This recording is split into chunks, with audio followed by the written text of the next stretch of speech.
नमस्कार, स्वागत है आप सबका। मैं पुनीत पाठक हूं और आप देख रहे हैं छत्तीसगढ़ की बात। छत्तीसगढ़ में केंद्रीय मंत्रियों के दौरे जब भी होते हैं, जब कभी वो आते हैं तो आने पर उनसे विभिन्न मसलों पर उनकी राय मांगी जाती है और कई दफा इस पर वो जो बयान देते हैं इससे प्रदेश का माहौल गर्माता भी दिखा है। दिल्ली से एक के बाद एक कई केंद्रीय मंत्री छत्तीसगढ़ के दौरे पर अभी तक आ चुके हैं और इस दौरान केंद्रीय योजनाओं की समीक्षा के बहाने वो राज्य की कांग्रेस सरकार पर हमला भी बोलते हैं। केंद्रीय मंत्रियों के ताबड़तोड़ दौरे आखिर किस तरह की रणनीति है और साथ ही साथ इस पर जो प्रदेश के भीतर पॉलिटिक्स गरमाई हुई है, इसका मकसद क्या है? दोनों पक्षों के समर्थ नेता हमारे साथ में जुड़ेंगे और उनके साथ में हम बातचीत करेंगे, लेकिन इन सारे मुद्दों पर विस्तार से चर्चा करें इसके पहले केंद्रीय मंत्रियों के दौरे के बाद और हालिया दौरे के बाद किस तरह की राजनीति है, दोनों पक्षों से क्या कहा जा रहा है, ये पहले आपको सुनवाते हैं।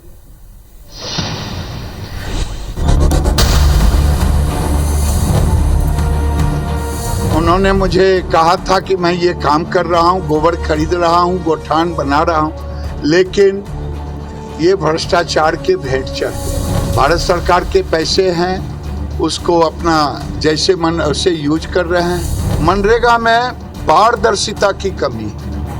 केंद्रीय मंत्री गिरिराज सिंह का बयान सुना आपने, जो राज्य सरकार पर जमकर बरसे हैं। वैसे गिरिराज सिंह इस तरह का बयान देने वाले इकलौते नहीं हैं। मोदी सरकार के 8 साल पूरा होने और अंबेडकर जयंती पर सामाजिक पखवाड़ा समेत कई अवसरों पर छत्तीसगढ़ दौरे पर आए 1 दर्जन से ज्यादा केंद्रीय मंत्रियों ने राज्य सरकार पर कई गंभीर आरोप लगाए हैं। जाहिर तौर पर बीजेपी आगामी विधानसभा चुनाव से पहले अपनी जमीनी पकड़ मजबूत करना चाहती है, लिहाजा केंद्रीय मंत्री सूबे का दौरा कर केंद्र की उपलब्धियों को गिनाने के साथ साथ राज्य सरकार की नीतियों पर सवाल उठा रहे हैं। केंद्रीय मंत्रियों के दौरे से बीजेपी खेमा भी खुश है।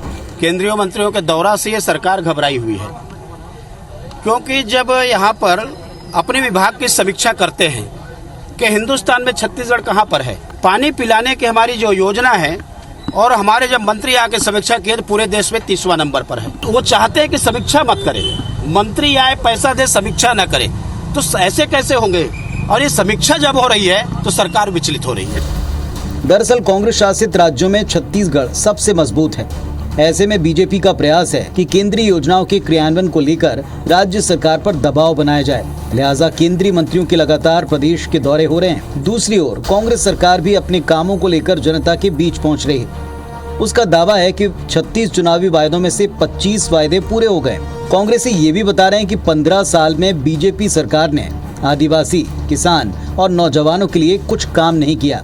छत्तीसगढ़ से उनको डर है और दूसरी बात ये है कि जैसे संसद में किसी प्रकार के हम लोगों ने सवाल उठाते हैं, उसका सही जवाब देते ही नहीं है। यहाँ पे हर गरीब वर्ग, मजदूर, महिलाओं को जो फायदा मिल रहा है उससे उनको डर पड़ा है कि छत्तीसगढ़ को हम कैसे छीनें। 2023 में होने वाले विधानसभा चुनाव के लिए उल्टी गिनती शुरू हो चुकी है। छत्तीसगढ़ बीजेपी अभी भी चेहरे को लेकर पसोपेश में है, लिहाजा केंद्रीय मंत्रियों को छत्तीसगढ़ भेजकर बीजेपी नेताओं और कार्यकर्ताओं में उत्साह कायम रखने की कोशिश है।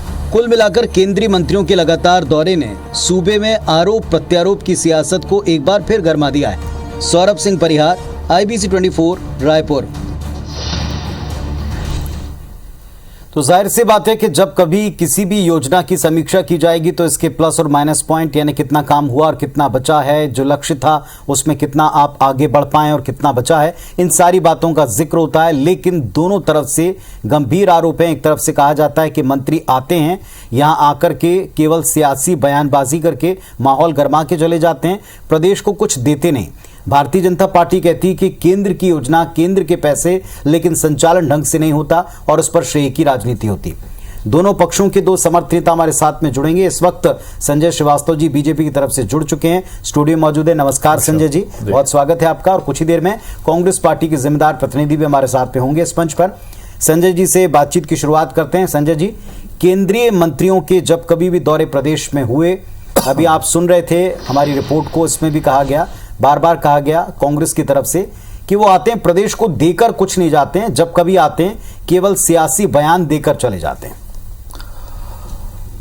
देखिए पुनीत जी, इस देश के अंदर में सरकारें जो चल रही है पिछले 75 वर्षों में देश की आजादी के बाद, चाहे वो कांग्रेस की 58 सालों की सरकार रही हो, मैं केंद्र की बात कर रहा हूं, या फिर बीते 8 वर्ष में मोदी जी की सरकार हो, या 6 वर्ष में अटल बिहारी वाजपेयी जी की सरकार, या फिर कहें कि जनता पार्टी की सरकार रही, कमोवेश 58-60 वर्षों तक कांग्रेस की सरकारें रही हैं। देखिए, देश के अंदर में संविधान है, कानून है, व्यवस्थाएं हैं। सरकार भी अनियंत्रित होकर काम नहीं कर सकती, सरकार भी नियंत्रण में काम करती है, उसकी एक दिशा होती है, वो भी संवैधानिक दायरों के अंदर में बंधी रहती है। हर एक सरकार, यहां पे जो सिस्टम है, फेडरल सिस्टम, एक संघीय व्यवस्थाएं हैं, राज्य सरकार के अपने अधिकार हैं, केंद्र की सरकार के अपने अधिकार हैं, दोनों के संयुक्त प्रयास से क्षेत्र के अंदर में काम होते हैं। देखिए, ऐसा है, कांग्रेस के साथ में दिक्कत यह है, जहां तक छत्तीसगढ़ सरकार की जो बात हो रही है कि यहां पर लगातार केंद्रीय मंत्रियों का दौरा हो रहा है, और यदि कोई एक सवाल खड़ा होता है, कहीं कोई कमी पाई जाती है, तो यह सरकार उसको बर्दाश्त नहीं कर पाती है, क्योंकि ये भ्रम की राजनीति 3.5-4 वर्षों में लगातार कर रहे हैं। जो भी इनकी योजनाएं रहती हैं, उसमें एक पर्दा डालकर, भ्रम फैलाकर ये वाहवाही लेने का काम करते हैं। देखिए, ऐसा है, यदि केंद्र की मदद मिलती है, आज जैसे मैं उदाहरण के लिए एक ही बात करता हूं, अनेक योजनाएं हैं, 9,240 करोड़ रुपए माननीय नितिन गडकरी जी आए, वाहवाही आपकी होती है, आपको अच्छा लगता है कि आपके क्षेत्र में, प्रदेश के अंदर में लगभग 10,000 करोड़ों की सड़कें बन रही है। यदि वो सड़क आम जनता के हितों के लिए नहीं होगा, उन सड़कों में यदि कमी होगी, गुणवत्ता के आधार पर यदि उसमें कमियां रहेंगी, और यदि उसको केंद्रीय मंत्री एक विजिट के दौर पे आते हैं और यदि कोई कमी पाई जाती है और सरकार को चिताया जाता है कि ये सब दिक्कतें हैं, तो ये राजनीतिक रूप से कि केंद्रीय मंत्री क्यों दौरा कर रहे हैं, उस पर कमी क्यों दिखा रहे हैं। मुझे लगता है कि देश के अंदर में यही व्यवस्थाएं तो ठीक करना है कि पैसे तो आ जाते हैं सरकारों के माध्यम से, लेकिन गुणवत्ता विहीन जो काम होते हैं, जो आम जनता को जो राहत मिलती है, वो आम जनता को राहत नहीं मिल पाती है। यही चीजों को ठीक करने के लिए मोदी जी की सरकार लगातार काम कर रही है और इस दिशा में सफल भी हो रही है। दिक्कत यह है, अब ये सवाल खड़ा करते हैं केंद्रीय मंत्री क्यों आ रहे हैं। अब वैसे तो फिर ये पूछा जाए कि भाई आप क्यों प्रदेश के अंदर में अन्य जिलों में दौरा करते हो, आपके मंत्री फिर रायपुर के अंदर में बैठे रहे, क्यों दौरा करते हैं अनेक जिलों के अंदर में। जाएंगे, समीक्षा करेंगे, तब तो काम में कसावट आएगी, तब तो काम में पारदर्शिता आएगी। तो मुझे लगता है एक सामान्य चीज है, और हर चीज को राजनीतिक चश्मा से देखने की आवश्यकता नहीं है। यदि आप काम बेहतर करेंगे तो आपको वाहवाही मिलेगी। अनेकों, आप और हम इस चैनल के अंदर में कई बार डिबेट करें कि केंद्र ने इनको पुरस्कारों से नवाजा है, तब ये खड़े होकर कहते हैं हमेशा कि देखिए आपकी ही सरकार ने हमको पुरस्कार दिया। तो पुरस्कार कभी मिलता है तो कभी परिणाम से सफल होता है, जब परिणाम अपेक्षित नहीं रहता तो उसमें फेल्योर सामने आता है। तो यदि आपको सम्मान स्वीकार है, तो कमियां जो आपकी सरकार में है, कामों में कमी है, तो उसको भी स्वीकार करने की आदत डालिए। केवल आप मलाई खाएंगे गप गप, और यदि आपको कहीं कड़वा मिला तो फिर आप कहेंगे कि नहीं, केंद्र की सरकार जानबूझकर कर रही है, राजनीति कर रही है। तो मुझे लगता है इसी सिस्टम को देश के अंदर में ठीक करने की आवश्यकता है। सरकारें आती, सरकारें जाती है, ये जनता का मत है कि जनता किसको चुनना चाहती है, क्या है क्या नहीं है। तो मुझे लगता है इससे कांग्रेस को बचने की आवश्यकता है। दुर्भाग्य की बात है कि इस प्रदेश के अंदर में जिस तरीके से सरकार चल रही है, देखिए आरोप प्रत्यारोप का विषय नहीं है। आज हम लॉ एंड ऑर्डर की बात करें, क्या स्थिति है कि जांजगीर के अंदर में, कलतरा के अंदर में सामूहिक दुष्कर्म, आज पूरे प्रदेश के अंदर में निर्भया, जिसको हम दूर से देखते हैं कि दिल्ली में ऐसी घटना हो गई, हम यहां से उसकी भत्सना करते थे, लेकिन वही घटना 2, 4, 5, 8 साल के बाद हमारे प्रदेश के अंदर में होती है। यदि इस पर सवाल खड़ा नहीं होगा, तो किस पर सवाल खड़ा होगा, तो सरकार को समझना चाहिए। संजय जी, आपकी बातों से ये बात तो तय है, जैसे आपने कहा और शुरुआत में हमने भी कहा कि चीज़ों की समीक्षा बहुत ज़रूरी है और लगातार मॉनिटरिंग से ही चीज़ें चुस्त दुरुस्त होती हैं। कई बार सरकारें किसी की भी हों, दो बातें इसमें, बार बार जब कभी केंद्रीय मंत्री आए तो उस पर रिएक्शन आप दोनों पक्षों से लें। आपके पक्ष के रिएक्शन में कहा जाता है केंद्र का पैसा, केंद्र की योजनाएं, ये केंद्र का पैसा, केंद्र की योजनाएं, केंद्र की सरकार, ये भी तो प्रदेश के लोगों ने देश के हिस्से के नाते बनाए। क्या बार बार ये मैसेज नहीं जाता कि केंद्र कुछ दे करके इसमें एहसान सा कर रहा है? पहला। दूसरा, हर बार यहां एक आ गया कि कुछ मंत्री ऐसे हैं जो कमियों को निकालने के बाद इन्हें दूर करने के लिए केंद्र से पहल भी करते हैं। गडकरी जी का एग्जाम्पल जैसे आपने दिया, पर बाकी के मंत्री सिर्फ बातें करके और दोषारोपण करके चले जाते हैं, कमियों पर अपनी तरफ से वहां से कोई एक्शन नहीं लेते। नहीं, देखिए मुझे ऐसा लगता है पुनित जी, यदि बहुत बारीकी के साथ में इसकी समीक्षा राज्य की सरकार को करना चाहिए और राज्य की सरकारों को केंद्र की सरकार के मंत्रियों के साथ में बैठना चाहिए। मुझे तो जानकारी है, मैं समाचार पत्रों में देखता हूं कि लगातार मुख्यमंत्री भूपेश बघेल जी, अन्य मंत्री जाते हैं, केंद्रीय मंत्रियों से मिलते हैं। सवाल तो इस पर भी खड़ा होगा कि आप जाते काहे के लिए हो, तो वो क्यों आएंगे आपके यहाँ। खैर, इस पर नहीं है विषय, हम सकारात्मक रूप से यदि बात करते हैं और वहां से मदद मिलती है। देखिए ऐसा है कि केंद्र और राज्य मिलकर ही करते हैं। यदि राज्य भी, देखिए केंद्र यदि पैसा देता है तो क्यों नहीं, देखिए राज्य प्रवर्तित योजनाएं बहुत सारी होती है, 60% केंद्र से 40% ये है, दोनों सरकारों का पैसा लगता है, ये सबको मालूम है।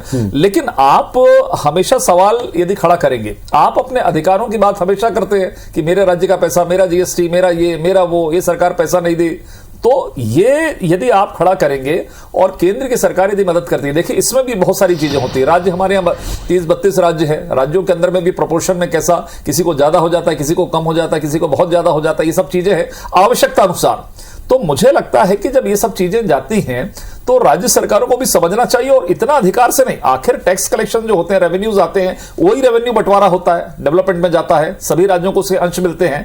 तो मुझे लगता है कि राज्य सरकारों को भी, मैं ये नहीं कहता कि केंद्र की सरकार भी कोई आपको नहीं, आपको तो पैसा दी है ना, देने के बाद यदि देने वाला आदमी यदि नहीं बोले, जो ले रहा है यदि वो सवाल खड़ा करे, ये तो और भी अनुचित मामला है कि जो ले रहा है वो सवाल खड़ा कर रहा है, जो दे रहा है वो कुछ नहीं बोले, जो दे रहा है वो समीक्षा मत करे। नहीं, मुझे लगता है समीक्षा से गुरेज नहीं है। उनका यह कहना है कि जैसे आपने गडकरी जी का जिक्र किया, तो गडकरी जी जब आए थे तो उन्होंने जो जरूरतें राज्य में देखी, समीक्षा के साथ साथ उन पर फौरन कदम भी उठाया। उन्होंने अपनी तरफ से यह भी कहा कि इस योजना में इन चीजों की आवश्यकता है और ये हम करने वाले हैं, और दावे के साथ कहा। उसकी सभी लोगों ने सराहना भी की। आपने भी कहा कि वो आए थे तो कितना बजट और किस तरह की बात कर रहे थे। हमारे साथ में यहाँ डॉक्टर विनय जायसवाल जी भी जुड़ गए कांग्रेस की तरफ से, वो भी अपना पक्ष जरूर इस पर रखेंगे। लेकिन अब बाकी के मंत्री आते हैं तो आप कमियां निकाल के चले गए और आप कुछ इस पर करते नहीं हैं। केंद्र की तरफ से कुछ होता है उस पर करते नहीं। चलिए इस पर उत्तर दीजिएगा डॉक्टर जायसवाल। केंद्रीय मंत्रियों पर बीजेपी का यह कहना है कि केंद्रीय मंत्रियों के दौरे से प्रदेश की सरकार और प्रदेश में कांग्रेस डर रही। जी पुनीत जी, मेरी आवाज आ रही है आपको? जी, आपको सुन पा रहे हैं। जी पुनीत जी, जो आज का डिबेट आपने रखा है, अब मैं तो कुछ नेटवर्किंग प्रॉब्लम और कुछ टेक्निकल इशू की वजह से देर से जुड़ पाया हूँ, और जो माननीय श्रीवास्तव जी है उनकी बात को सुन नहीं पाया।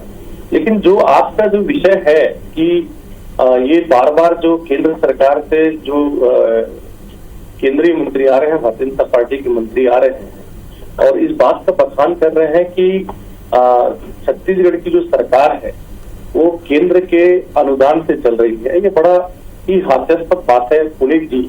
सबसे पहले सोचने वाली बात ये है, या डेटा वाली बात ये है कि केंद्र से लगभग छत्तीसगढ़ सरकार को 55,000 करोड़ लेना बाकी है, और उसका भुगतान करने में केंद्र जो सरकार है वो आनाकानी भी कर रही है, देर भी कर रही है, और कहीं ना कहीं जो छत्तीसगढ़ राज्य का जो विकास है उसको अवरुद्ध करना चाह रही है। इसके बाद भी माननीय यशस्वी भूपेश बघेल जी की जो सरकार है, हमारी जो कांग्रेस की सरकार है, निरंतर यहाँ के जो किसान हैं, यहाँ के जो व्यापारी हैं, यहाँ का जो इंफ्रास्ट्रक्चर है, उसके लिए किस तरह से काम हो रहा है आपको बताने की। डॉक्टर जायसवाल, उनका ये कहना है कि केंद्रीय मंत्री आते हैं तो योजनाओं की समीक्षा भी वो जरूर करेंगे, वो जरूर ये बताएंगे कि क्या इसमें काम हुआ, कितना काम हुआ। वो ये कहते हैं कि समीक्षा से आप क्यों डरते हैं? हमारा हेलो जी जायसवाल जी, मेरी आवाज मिली आपको? अब मेरी आवाज आ रही है क्या? आपकी आवाज हम सुन पा रहे हैं। सवाल ये है, बीजेपी का कहना है कि समीक्षा से आप क्यों घबरा रहे हैं? समीक्षा करेंगे तभी आगे बेहतर काम कर पाएंगे। जी मेरी आवाज आ रही कि नहीं आ रही सर? जी चलिए, लगता है कि मेरी आवाज उन तक नहीं क्लियर पहुंच पा रही। चलिए, तो केंद्रीय मंत्रियों के दौरे को लेकर के जो पॉलिटिक्स शुरू हो गई है, इस पर ही दोनों पक्षों से सीधे सवाल हम पूछ रहे हैं। डॉक्टर विनय जायसवाल जी, कांग्रेस पार्टी के जिम्मेदार विधायक महोदय हमारे साथ में जुड़े हैं। विनय जी, अगर आप मुझे सुन पा रहे हो तो बीजेपी का बार बार कहना है कि किसी भी योजना, केंद्र की योजना, उसकी समीक्षा तो जरूरी है। जब समीक्षा करने कोई मंत्री आता है, वो कोई बात कहता है, अगर अच्छा रिवॉर्ड देता है तो आपको स्वीकार है, अगर वो कोई कमी बताता है तो इस पर तिलमिलाहट क्यों? पुनीत जी, मेरी आवाज आ रही है आपको? जी सुन पा रहे हैं, सभी सुन पा रहे हैं। जी, मैं ये बोलना चाह रहा हूँ पुनीत जी, थोड़ी सी प्रॉब्लम जरूर है, लेकिन अपनी पूरी बात में रखना चाहता हूँ कि अगर कोई भी केंद्रीय योजना का अगर काम है और उसमें रिवार्ड देने की बात है तो कहीं भी राज्य सरकार उसमें पीछे नहीं हटती है। लेकिन बात यह है कि जो ये विषय है कि केंद्र से जो मंत्री आ रहे हैं और ये बोल रहे हैं, ये बयानबाजी कर रहे हैं कि राज्य सरकार कुछ नहीं कर रही है और केंद्र सरकार के पैसों से छत्तीसगढ़ चल रहा है, तो मैं आपको बताना चाहूंगा कि अगर जो डेटा को अगर आप देखते हैं तो सरकार का जो एक अनुमान है 22-23 में जो राज्य को प्राप्त होने वाली जो कुल राजस्व है उसमें राज्य का हिस्सा 40,500 करोड़ और केंद्र का 44,573 करोड़। 21-22 में अगर आप देखेंगे तो 35,000 करोड़ राजस्व राज्य का और 44,000 करोड़ केंद्र का। वैसे 20-21 में देखेंगे तो क्रमशः 35,000 करोड़ और 48,000 करोड़ का ये आंकड़ा है। और टोटल जो 55,000 करोड़ के आसपास का जो छत्तीसगढ़ का जो हिस्सा है उसको केंद्र सरकार लगातार देने में आनाकानी कर रही है। डॉक्टर साहब जरा मद वाइज बता दें मुझे, जो आप आंकड़ा दे रहे हैं उसका मद वाइज बता दें, किसके सेट में आपको पैसा लेना है? आप मदवाइज बोलेंगे तो वो भी आपको मिल जाएगा। नहीं बता दीजिए ना, क्योंकि आंकड़ों की बाजीगरी तो आप लोग खूब करते हैं। इतना लेना है, 50,000 करोड़ लेना है, कोई बोलता 22,000 लेना है, कोई 26,000 लेना है, सबके अलग अलग आंकड़े हैं। जरा एक आध बार मुझे बता दीजिए, जरा मदवाइज बता दीजिए तो मैं बात करता हूं केंद्र से कि कितना पैसा लेना है, देना है आपको। ठीक मुंह से बोलते हैं आप कि केंद्र की सरकार इसकी मदद कर रही है। आप ये बताइए कि जितनी भी केंद्र शासित जो योजनाएं थी और मनमोहन सिंह जी जब यूपीए की जो सरकार थी, मनमोहन सिंह जी जब प्रधानमंत्री थे तो उस समय कितना राज्यांश था और कितना केंद्रांश था? एक मिनट सुन लीजिए, मैं जवाब दे रहा हूं, मैं जवाब दे रहा हूं, मैं जवाब दे रहा हूं। मनरेगा की बात कर ले या मैं जवाब दे दूं, महिला बाल विकास की बात कर ले, मैं जवाब दूं। उसमें जो केंद्र का जो अंश है और यूपीए की सरकार के समय राज्यों को जो अंश मिलता था वो 32% था और मोदी जी की सरकार ने आके उसको नीति आयोग के माध्यम से 42% किया है। तो मुझे लगता है कि आंकड़ों की जानकारी होना चाहिए, मगर हम कुछ भी बोल रहे हैं 50,000 लेना है, ये लेना है, वो लेना है। अब कहां से लेना है वो काम तो अंदर चल रहा है आपके यहाँ। किरेत वाले से कितना लेना है, शराब वाले से कितना लेना है, वो सब आंकड़े आपके पास होंगे, लेकिन ये आंकड़े नहीं। मुझे बता दीजिए आज, मुझे आज बता दीजिए कि कितना पैसा लेना है, कौन सेट में लेना है।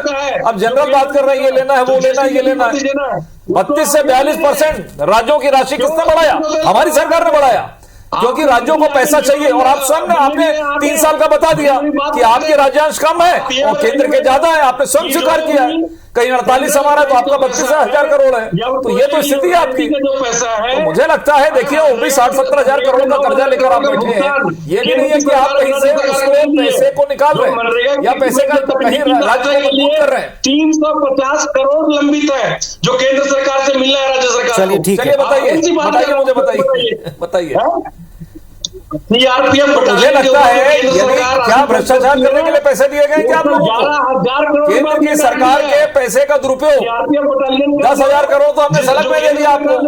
वैक्सीनेशन आपको हम फ्री कर रहे हैं, आप कर क्या रहे हो? आप बस राहुल गांधी कर रहे हो बैठ के, आप न्याय योजना कर क्या रहे हैं आप लोग? गोबर योजना समझ, गोबर बह रहा है अभी बरसात में, मैं लिख के दे रहा हूँ, 8 दिन बाद बोलोगे कि आप गोबर बह गया। चलिए ठीक है आपकी संजय जी, स्थिति क्या है? संजय जी मूल मुद्दा विनय जी, जायसवाल जी समीक्षा से जनता को क्या मिला? जनता ये दोनों पक्षों से सुनना चाहती है। केंद्र में जाना, फैलाना, हाथ फैलाना बंद कर दीजिए। ठीक है संजय जी, केंद्र के मंत्रियों के लाभ क्या मिल रहा है जनता को इन समीक्षाओं का, ये उनके पास पहुंचना चाहिए। आप दोनों के उत्तर जनता सुन रही है। बहुत शुक्रिया आप दोनों का जुड़ने के लिए।